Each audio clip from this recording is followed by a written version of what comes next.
सास का अखाड़ा बहू ने पछाड़ा। माँ जी, ये कैसे बना रही है शिमला मिर्च? नहीं नहीं नहीं, ऐसी कोई नहीं खाएगा। आप हटिए, मैं बनाती हूँ। कोई नहीं खाएगा? अरे तेरे मायके वालों के लिए नहीं बना रही हूँ, अपने पति, बेटे और बेटी के लिए बना रही हूँ। और वो लोग शिमला मिर्ची ऐसे ही पिछले कई सालों से खाते आ रहे हैं। बहू बहू हो ना, थोड़ा सोच समझ कर जबान खोला करो, समझी?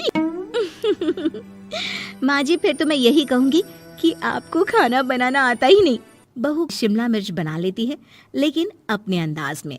फिर खाने के टेबल पर, ये सब्जी क्या बहू ने बनाई है? आज बहुत अलग लग रही है। भाभी, रंग तो बड़ा अच्छा दिख रहा है सब्जी का। अरे नहीं नहीं, मुझे तो माँ के हाथ वाली खानी थी। क्या है रीना, सब्जी माँ को ही बनाने दिया करो ना।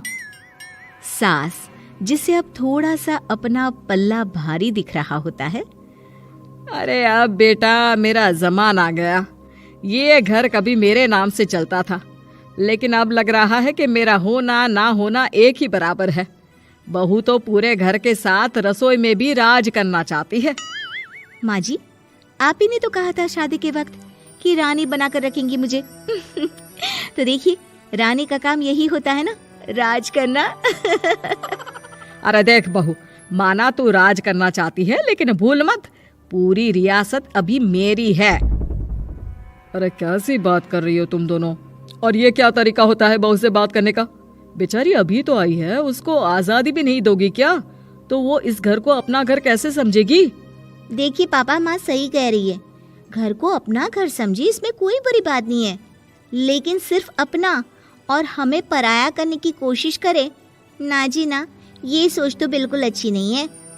देख, तू छोटी है ना, छोटी की तरह रहा कर। हर बात पर बीच में ना बोला कर। क्यों?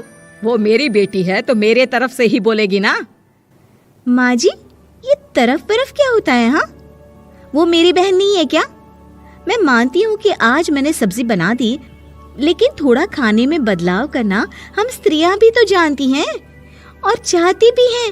तो इसका मतलब ये तो नहीं कि घर के खाने की कोई वैल्यू ही नहीं है। देख, मैं कोई बहस नहीं करना चाहती, जाओ खाना खा लो। सभी खाना खाने बैठ जाते हैं।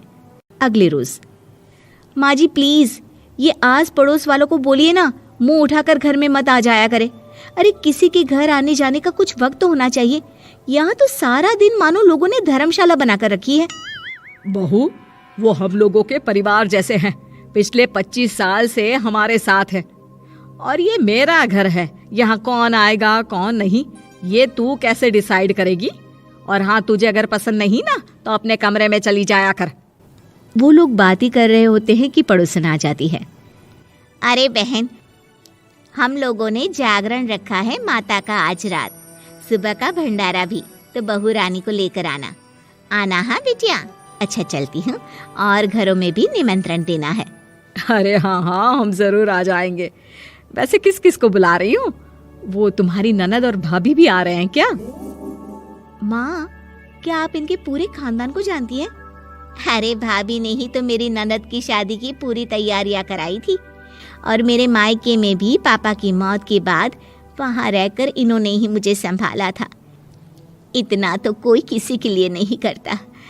अच्छा, मैं ना फल दे जाऊंगी, काट देना भाभी, मैं दूसरे काम पूरे कर लूंगी। मेरी तो तबीयत खराब है माँ जी, आप ही काट देना सारे फल। मैं रात का खाना भिजवा दूंगी, परेशान ना होना। हाँ? अरे नहीं नहीं, हम लोग बना लेंगे, 4 लोगों का खाना तो बनाना है। अरे नहीं नहीं, आप फल पर लग जाओगी, और बहू की तबीयत भी ठीक नहीं, खाना मैं ही भिजवा दूंगी।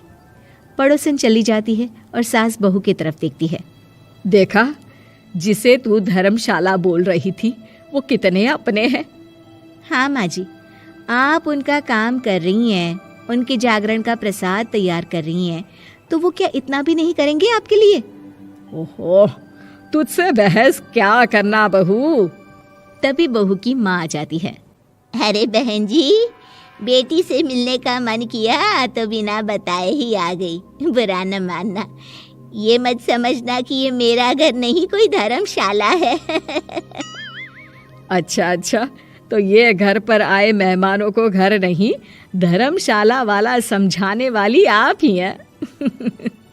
वैसे आपको खुशी होगी कि आपकी बेटी के संस्कार भी ऐसे ही हैं। अरे माँ, किन बातों को सुन रही हो? आओ अंदर आ जाओ माँ। माँ बेटी के साथ अंदर आती है तो उसे अचार की महक आती है। हाय रे, कितनी अच्छी महक है। क्या बनाया है बहन जी? अचार बनाया है। आपकी बेटी बोल रही थी कि आप लोग कुछ अलग तरीके से बनाते हैं। मैं तो बस ऐसे ही। हम लोगों के घर पर तो अचार टिकता ही नहीं है। अरे आता ही किसे है अचार बनाना? लेकिन जैसे ही बेटी माँ को कमरे में ले जाती है, क्या है माँ, क्यों आ गई यहाँ पर? बताकर तो आना चाहिए। अरे कैसी बात कर रही है बेटी? माँ को बेटी से मिलने का मन किया तो क्या माँ नहीं आ सकती? आ सकती है माँ, क्यों नहीं, लेकिन तू ना पूरा खेल बिगाड़ रही है। खेल? कैसा खेल बेटी? मुझे भी तो बता देती तो मैं भी खेल लेती। माँ, जब से शादी करके इस घर में आई हूँ ना, सासू माँ ने मेरा घर का रट लगा कर रखा है। अब मैं ये बताना चाहती हूँ कि यहाँ मैं आ गई हूँ। कोई भी चीज़ जो पहले होती थी वो ठीक नहीं थी, तो मैं उसे परफेक्ट करूँगी। अच्छा, यानी बात सिंहासन की है कि पहली रानी को उतारना है। हाँ माँ, तुम्हें जो समझना है समझो, लेकिन बात तो यही है। पर बेटा, वो बेटी कुछ नहीं समझती और दरवाज़ा खोलकर बाहर चली जाती है।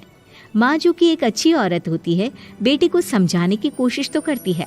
बाहर सास के सामने माँ कहती है, अरे बहन जी, आप चलिए ना मेरे साथ मेरे घर, बहू का मायका भी देख लीजिए।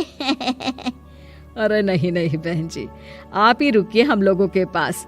शाम को जागरण है, वहाँ ले चलेंगे। उसी का प्रसाद तैयार कर रही हूँ। अच्छा, हमें भी तो सिखा दीजिए कैसे तैयार करते हैं। अरे कैसी बात कर रही हो माँ, कितने जागरण करवा चुकी हो तुम? देख बेटी, एक बात गांठ बांध ले, हर बेटी माँ के घर जो होता है वो देखती है, लेकिन सीखती वो सास के पास ही है। सास का संस्कार वो अपनी सास से सीखती है, जो वो अपनी बहू को देती है। तो बेटी, यहाँ के रीति रिवाज, रहन सहन, बोली भाषा अपनी है, जिसे तुझे ना सिर्फ फॉलो करना है बल्कि सीखना भी है। और जहाँ तक सवाल है पूरे घर की रानी बनने का, तो जब तक तेरी सास महारानी है, तू रानी ही तो रहेगी। क्यों बेटा? बहू माँ की बात समझ जाती है और सास भी बहू की माँ का मन ही मन शुक्रिया अदा करती है।